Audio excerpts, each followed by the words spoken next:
Hello horror movie fans. तो आज मैं आपके लिए लाई हूँ एक बहुत ही बढ़िया थाई हॉरर मूवी जिसका नाम है क्रैक्ड, जो 2022 में रिलीज हुई थी। मूवी के एक्सप्लेनेशन को स्टार्ट करने से पहले अगर आप इस चैनल पर नए हैं तो चैनल को सब्सक्राइब करना और बेल आइकन भी प्रेस करना, ताकि आपको ऐसी ही अच्छी अच्छी मूवी एक्सप्लेनेशन की नोटिफिकेशन मिलती रहे। तो चलो शुरू करते हैं क्रैक मूवी का एक्सप्लेनेशन। तो मूवी के स्टार्टिंग में हम एक लेडी को देखते हैं जिसका नाम रूचा है, जो फोन पर किसी से अपनी बेटी के इलाज के लिए पैसे मांग रही थी, पर वो इंसान उसे मना कर देता है। तो रूजा परेशान होकर रोने लगती है। तभी उसकी बेटी रेचल वहां आती है, जो उससे पूछती है, मम्मी क्या मैं अंधी हो जाऊंगी? जिस पर रेचल उसे हक करते हुए कहती है कि वो उसका ऑपरेशन जरूर करवाएगी और सब पहले जैसा अच्छा हो जाएगा। दरअसल रेचल की आंखें कमजोर थी, वो ठीक से देख नहीं सकती। रूजा रेचल को तो समझाकर सुला देती है, पर वो खुद उसकी चिंता में सो नहीं पा रही थी। वो अपने पति के फोटो से बात करती है कि कैसे वो अभी अकेली पड़ गई है और इस बुरे वक्त में उसे अपने पति का साथ चाहिए था। तभी डोर पर नॉक होता है। रूजा के पापा का दोस्त विचाय उसे मिलने आया था, जो रूजा को बताता है कि उसके पापा की मौत हो चुकी है और वो रूजा को थाईलैंड ले जाने आया है। रूजा वहां बिल्कुल जाना नहीं चाहती थी, पर रेचल और उसकी आई सर्जरी के बारे में सोचकर वो थाईलैंड जाने को तैयार हो जाती है। रात में सोते वक्त रूजा को एक ओल्ड लेडी दिखती है, जिसका फेस बहुत ही डरावना लग रहा था। वो रूजा से कहती है वापस वहां मत जाना, और तभी रूजा की आंखें खुलती है और उसे पता चलता है कि वो बस उसका एक डरावना सपना था। अब वो थाईलैंड अपने पापा के घर पहुंच चुकी थी। रूजा के डैड एक बहुत ही रिच और वेल नोन पेंटर थे। रेचल घर में घूमते घूमते एक रूम में जाती है। वहां उसे रूजा की फैमिली फोटो दिखती है। तभी वहां रूजा आती है। उसे उस फोटो में अपने पापा की आंखें एकदम असली लग रही थी, तो वो रेचल को उस कमरे से ले जाती है। रेचल रूचा से पूछती है कि अब वो लोग उस घर में रहेंगे, तो रूचा कहती है कि वो बस कुछ दिनों के लिए वहां आए हैं।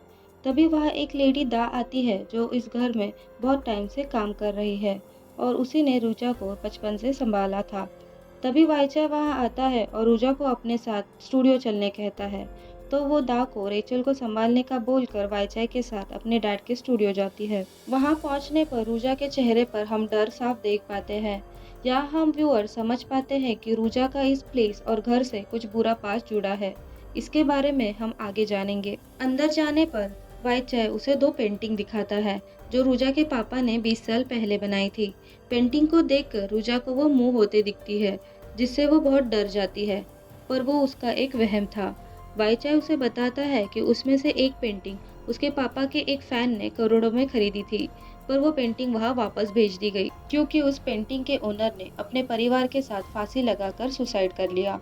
उसने पेंटिंग के नीचे एक चिट्ठी छोड़ी थी, जिसमें उसने लिखा था कि वो उस पेंटिंग को उसके क्रिएटर को रिटर्न दे रहा है, और दूसरी पेंटिंग को रुचा के डैड ने हमेशा अपने पास संभाल के रखा, क्योंकि वो उसे बेचना नहीं चाहते थे। पर अब एक बहुत ही रिच आदमी उन दोनों पेंटिंग्स को खरीदना चाहता है, और वाईचाई को उन पेंटिंग्स को बेचने के लिए रुचा की परमिशन चाहिए। वाईचाई रुचा से कहता है कि इन पेंटिंग्स में कुछ क्रैक्स आ गए हैं और उन्हें बेचने से पहले उसे ठीक करवाना पड़ेगा। वाईचाई का बेटा एक आर्ट रिस्टोरर है, तो वो अपने बेटे को उन पेंटिंग्स को ठीक करवाने भेज देगा। यह उन दोनों की बातों से हमें पता चलता है कि रूजा के पापा ने उसी स्टूडियो में फांसी लगा ली थी। पर रूजा अपने पापा से कोई बात पर नाराज थी। उसे कोई फर्क नहीं पड़ रहा था। वो बस उनके फ्यूनरल के बाद उस पेंटिंग्स और घर को बेचकर वहां से जाना चाहती थी। रूजा उन्हीं पैसों से अपने बेटी का इलाज करवाने वाली थी, इसलिए ना चाहते हुए भी उस घर में आई थी। अगले सीन में हम दाग को देखते हैं, जो रेचल से उसकी नानी यानी रूजा के माँ के बारे में पूछती है। तो रेचल उसे बताती है कि उनकी कैंसर की वजह से मौत हो चुकी है। तो दा उससे बड़ा ही अटपटा सवाल पूछती है कि क्या वो सच में कैंसर से मरी या फांसी लगा के मरी, जो रेचल समझ नहीं पाती। दा उनका सामान सेट कर रही थी। तभी वो रेचल के गले में एक लाल स्कार्फ नोटिस करती है। उसके बारे में पूछने पर रेचल कहती है कि वो तो उसे अभी दा ने ही पहनाया है, जो कि सच नहीं था। रेचल की बातें सुनकर डा डर जाती है और उस स्कार्फ को धोकर साफ करने का कहकर रेचल से वापस ले लेती है। वो रेचल को वही रूजा का वेट करने का कहकर वहां से चली जाती है। जब रेचल अकेले ही उस घर में घूमने लगती है, तो उसे एक कमरे से आवाज आता है। वहां जाने पर उसे डोर के बाहर एक कपड़ा दिखता है। वो उसे पकड़ने ही वाली थी, तभी वहां रूजा आती है और वो कपड़ा अपने आप ही अंदर चला जाता है। अब हम रात में डाक को जंगल में कहीं जाते देखते हैं। वो एक पुराने घर के यहाँ उसी लाल स्कार्फ को बांधकर किसी से माफी मांगती है। उसके ऐसे करते ही वहाँ बहुत तेज हवा आती है और उसे खिड़की में एक हाथ दिखता है। वो डर कर वहाँ से भागने लगती है। तभी वो स्कार्फ अपने आप ही उसके पैरों में बंध जाता है और उसे उस घर की तरफ खींच लेता है और सीन यहीं पर कट होता है। अब हम रेचल को देखते हैं जो रूजा से पूछती है कि वो अपने नाना जी की पेंटिंग्स क्यों नहीं देख सकती, जिस पर रूजा कहती है कि वो पेंटिंग्स डरावनी हैं और उन्हें देखने पर रेचल को बुरे सपने आएंगे। तभी हम रूजा के बचपन का एक सीन देखते हैं जिसमें वो अपनी माँ से उसके पापा के पेंटिंग के बारे में कुछ ऐसे ही सवाल कर रही थी। उनकी बातों से हमें पता चलता है कि रूजा के पापा उसकी माँ को पेंटिंग के लिए एज अ मॉडल यूज़ करते, बट उनके पेंटिंग करने के तरीके बहुत ही अजीब थे और उससे रूजा की माँ बहुत ही दुखी थी। रूजा की माँ उसे स्टूडियो में जाने से मना करती है। अब रात में रूजा अपनी माँ को याद करके बहुत रोती है। कुछ देर बाद जब रूजा की नींद खुलती है तो रेचल बेड पर नहीं थी। रूजा उसे ढूंढने लगती है। उसे रेचल नीचे जाते दिखती है। वो रेचल को आवाज़ लगाती है, पर तभी रेचल उसे कमरे से बुलाती है। पीछे मुड़ने पर उसे रेचल रूम में ही दिखती है। तभी अचानक बेड के नीचे से एक हाथ आकर रेचल का पैर पकड़ लेता है। रूजा उसे बचाने भागती है, पर तभी दरवाज़ा बंद होता है और रूजा के हाथ उसमें फंस जाते हैं। हाथ बाहर खींचने पर उसकी उंगलियों की स्किन निकलती है और उसी के साथ वो डर कर उठ जाती है। यह भी उसका एक डरावना सपना था। जागने पर वो देखती है कि रेचल बेड पर नहीं है, तो वो उसे पूरे घर में ढूंढने लगती है। दा ने भी रेचल को कहीं नहीं देखा था, तो अब वो दोनों मिलकर रेचल को ढूंढने लगते हैं। रूजा रेचल को ढूंढते ढूंढते स्टूडियो तक आती है। स्टूडियो के अंदर से उसे कुछ आवाज़ आता है, तो उसे लगता है शायद रेचल अंदर ही छुपी है। जब रूजा स्टूडियो के अंदर जाती है तो उस पर एक घोस्ट अटैक कर लेता है, पर रूजा किसी तरह वहां से बचकर बाहर भागती है। अब नेक्स्ट सीन में हम रेचल को जंगल में घूमते देखते हैं, जो किसी से बात कर रही थी। उसे एक काला सांप काटने ही वाला होता है, तभी वहाँ एक आदमी आकर उसे बचा लेता है और उसे रूजा के पास ले आता है। रूजा रेचल को जंगल में अकेले जाने पर डांटती है, तो रेचल उसे बताती है कि वो अकेले नहीं गई थी, उसे वहाँ एक लाल स्कार्फ वाली आंटी ले गई थी। पर रूजा रेचल की बातों पर विश्वास नहीं करती और दोबारा उसे बिना बताए जंगल में जाने से मना करती है। इसके बाद वो आदमी अपने बारे में बताता है कि वो वाईचाई का बेटा टिम है, जो उन पेंटिंग्स को रिस्टोर करने आया है। अब वो सब घर वापस आते हैं। घर आने पर रूजा टिम से पूछती है कि वो जंगल में क्या कर रहा था, तो वो बताता है कि उसने अपने डैड यानी वाईचाई से सुना था कि घर के पीछे एक सुंदर नदी है, तो वो उसे ही देखने वहां गया था। तभी रेचल उसे वहां दिखी थी। रूजा उसका शुक्रिया अदा करती है। रूजा दा के पैरों पर चोट नोटिस करती है, तो दा कहती है कि वो चोट उसे गिरने पर लगी है, पर हम जानते हैं कि असलियत तो कुछ और ही है। रूजा टीम से पेंटिंग कब तक ठीक होगी ये पूछती है, तो वो कहता है कि वो उन पेंटिंग को देखकर ही कुछ बता सकता है। ये कहकर वो स्टूडियो चला जाता है। स्टूडियो में आने पर टीम को वहाँ एक बॉक्स मिलता है, जिसमें कुछ फोटोज रूजा की माँ की थी और कुछ उस पेंटिंग वाले लेडी की। यहाँ हम देख पाते हैं कि रूजा के पापा कैसे अजीब अजीब तरीके से इन लेडीज की पेंटिंग बनाया करते। तभी वहाँ उसे क्रैक की आवाज़ आती है। पीछे मुड़ने पर उसे उस पेंटिंग की लेडी की आंखों में क्रैक्स दिखते हैं। उस पेंटिंग की दरारें बढ़ती ही जा रही थी। अब नेक्स्ट सीन में हम रेचल और रूचा को एक दूसरे के साथ बात करते देखते हैं। तभी वहाँ टिम दौड़ते हुए आता है। वो रूचा को स्टूडियो में चलने कहता है, जिस पर रूचा उसे कहती है कि उसे जो सही लगे वो उन पेंटिंग्स के साथ कर सकता है। पर टिम उसे कहता है कि ये पेंटिंग के मरम्मत के बारे में नहीं है, ये कोई और ज़रूरी बात है जो रेचल को खुद स्टूडियो में आके देखनी चाहिए। स्टूडियो जाने पर रूजा देखती है कि टिम ने उस पेंटिंग के कुछ पार्ट को निकाला था, तो उसे पता चलता है कि उस पेंटिंग के कुछ पार्ट को पेंट से हाइड किया गया है। टिम उस पेंट को निकालकर पेंटिंग के पीछे छुपाए गए राज को देखना चाहता था, पर रूजा उसे ऐसे करने से मना करती है। वो रूजा से पूछता है क्या वो उन पेंटिंग्स को हॉन्टेड मानती है। वो कहता है ये एक मास्टरपीस है। ये पेंटिंग को इस तरह बनाया गया है कि अगर आप इस पेंटिंग के आसपास घूमो तो ऐसा लगता है कि उस मॉडल की आंखें आपका पीछा करती है। और रूजा का इस पेंटिंग से डरने का कारण भी यही है। टीम के समझाने पर जब वो उस पेंटिंग को देखती है तो उस पेंटिंग की आंखों में मूवमेंट होता है। ये देखकर रूजा डर जाती है और वो टीम को उन पेंटिंग को ठीक करने का बोलकर वहां से चली जाती है। घर वापस आने पर वो देखती है दा रेचल को रूजा के बचपन के कपड़े दिखा रही है। उस ड्रेस को रेचल के हाथ में देखकर रूजा को बहुत गुस्सा आता है। वो दा से उन कपड़ों को जला देने का कहकर रेचल को वहां से अपने कमरे में ले आती है। वो बेसिन में हाथ धो रही थी।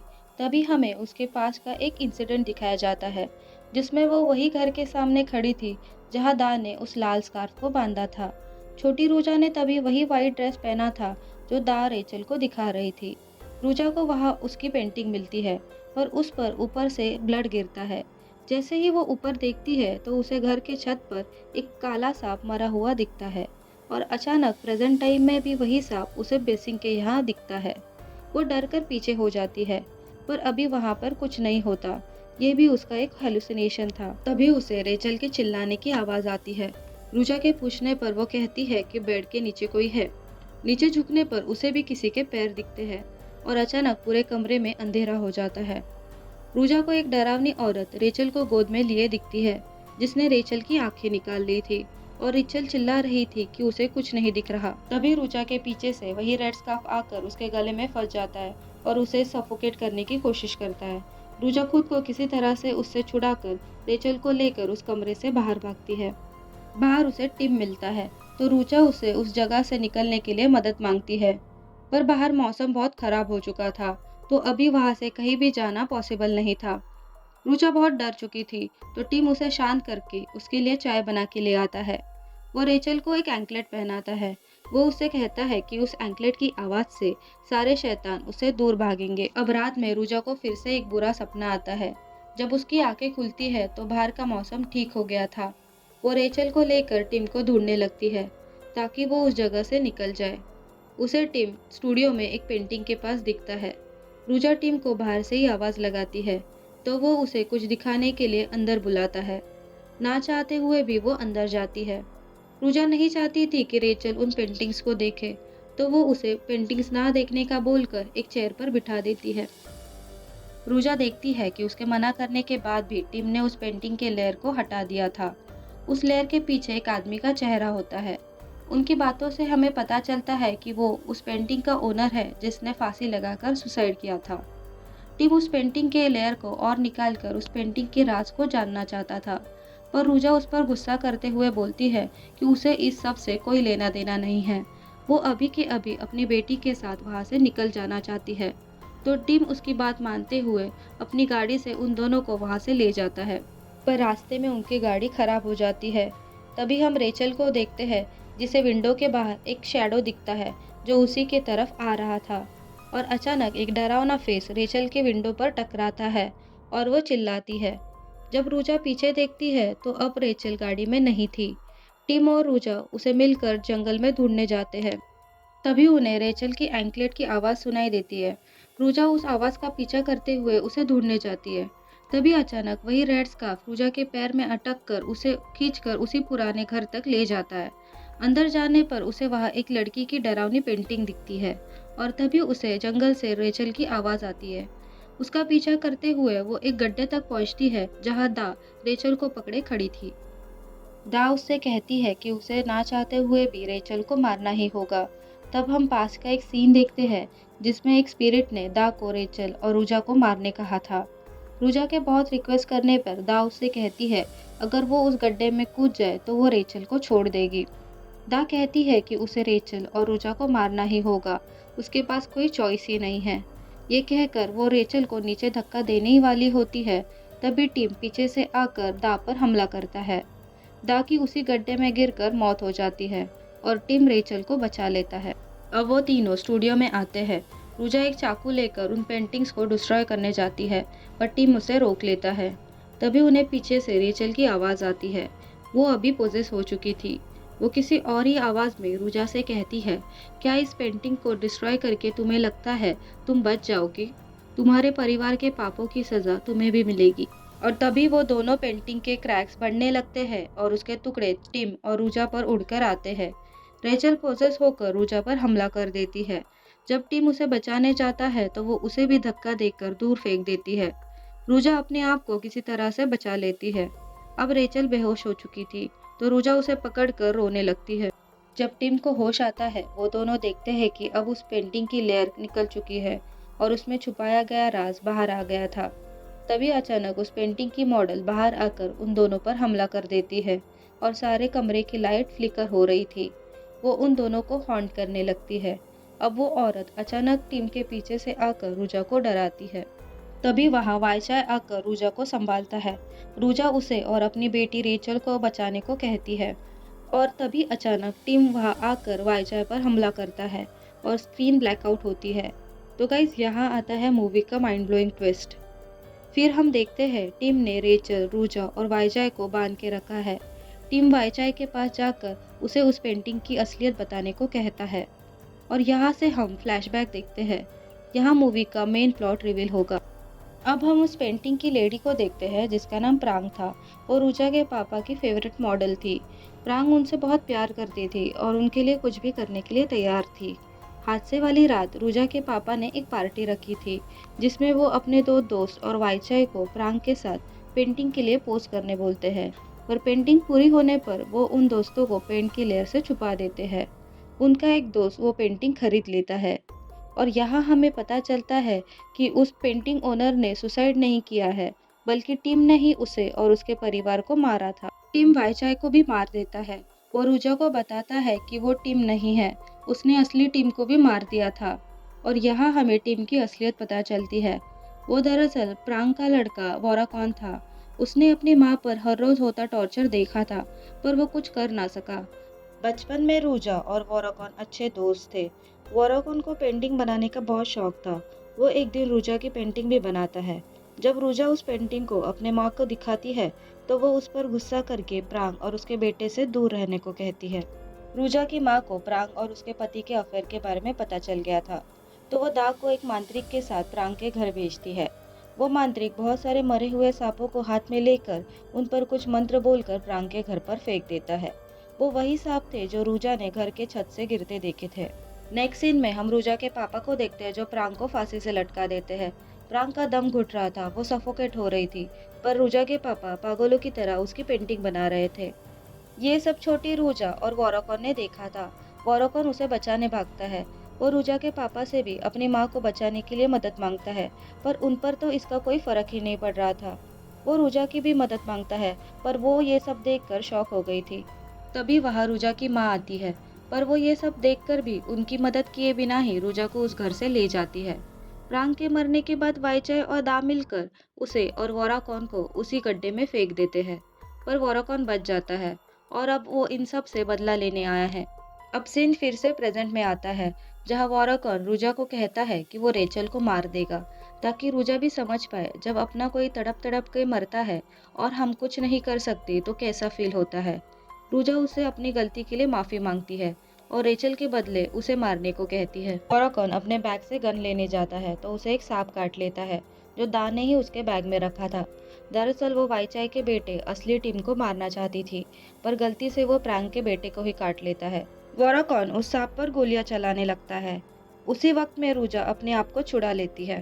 गन की गोलियां खत्म होने पर वो रूजा का गला दबाकर उसे मारने लगता है, पर रूजा पास में ही पड़े कटर से उस पर हमला कर देती है और अपने आप को बचा लेती है। वो उस सांप को भी मार देती है जो रेचल को काटने वाला था। वोराकॉन फिर से उस पर हमला करने आता है, पर रूजा उसकी आंखों में कुछ केमिकल फेंक देती है जिसकी वजह से वो अंधा हो जाता है। रूजा उसे उन पेंटिंग्स के साथ जला देती है और रेचल को भी उस स्टूडियो से बाहर ले आती है। रूजा रेचल से कहती है कि वो हमेशा उसके साथ है और उसके लिए अपनी जान भी दे देगी, और रेचल को वहां से ले जाती है। अब मूवी के एंडिंग में हमें 1 महीने पहले का फ्लैशबैक दिखाया जाता है कि रूजा के पापा ने सुसाइड नहीं किया था, उन्हें प्रांग की आत्मा ने ही मारा था। अब हम प्रांग की जलती हुई पेंटिंग को देखते हैं जो आधी ही जली थी, और उसकी आंखों में भी मूवमेंट होता है, और इसी के साथ यह मूवी एंड होती है। इसका मतलब ऐसा हो सकता है कि प्रांग का बदला अभी पूरा नहीं हुआ। आप लोगों को इसके बारे में क्या लगता है, कमेंट करके जरूर बताना। मूवी कैसी लगी ये भी कमेंट करके जरूर बताना। स्टोरी अगर पसंद आई हो तो लाइक करना। ऐसे ही माइंड ब्लोइंग स्टोरी के बारे में जानने के लिए चैनल को सब्सक्राइब करना। सो कहती हूँ आपको अलविदा विद अ वादा कि ऐसी अच्छी कहानियाँ आपके लिए लाती रहूंगी। तब तक के लिए बाय बाय।